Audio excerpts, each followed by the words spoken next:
حضور صلی اللہ علیہ وسلم نے فرمایا ہے کہ جب کوئی قبر میں جاتا ہے تو وہاں بھی ماں باپ کی دعاؤں کا، بہن بھائی کی دعاؤں کا انتظار کرتا ہے،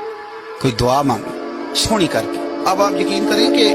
وہ ایک خاص رسم ہے، انہوں نے بھی دعائیں رٹ لی ہیں، وہ پکی رٹی رٹائی کیسٹ ہے، اور قبر پر فاتحہ پڑھنے والوں نے بھی، چونکہ ہمیں تو توفیق نہیں نا کہ ہم کوئی دعائیں دو چار معصورہ دعائیں جو قرآن و سنت میں آئے ہیں وہ یاد کر لیں، تو ہم نے تو ڈیوٹی لگائی ہوتی ہے کہ فلاں صاحب آپ نے دعا مانگنی، اور خدا نہ خواستہ اگر امام صاحب چلے جائیں جنازے کی تکمیل کے بعد اور وہ قبرستان نہ ہے تو پھر تو شاید پرچیاں ڈالنی پڑیں کہ دعا کون کرے، ذوق نہیں۔ لیکن حضرت عوف بن مالک رضی اللہ تعالیٰ عنہ فرماتے اس رنگ میں حضور دعا مانگتے قبر پہ کھڑے ہو۔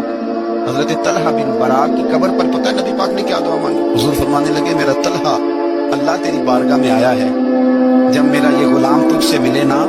تو مالک یہ بڑا کمزور ہے، یہ بڑا میٹھا ہے، بڑا پیارا ہے، اے اللہ جب میرا طلحہ تجھ سے ملے تو اس سے ذرا مسکرا کے ملنا۔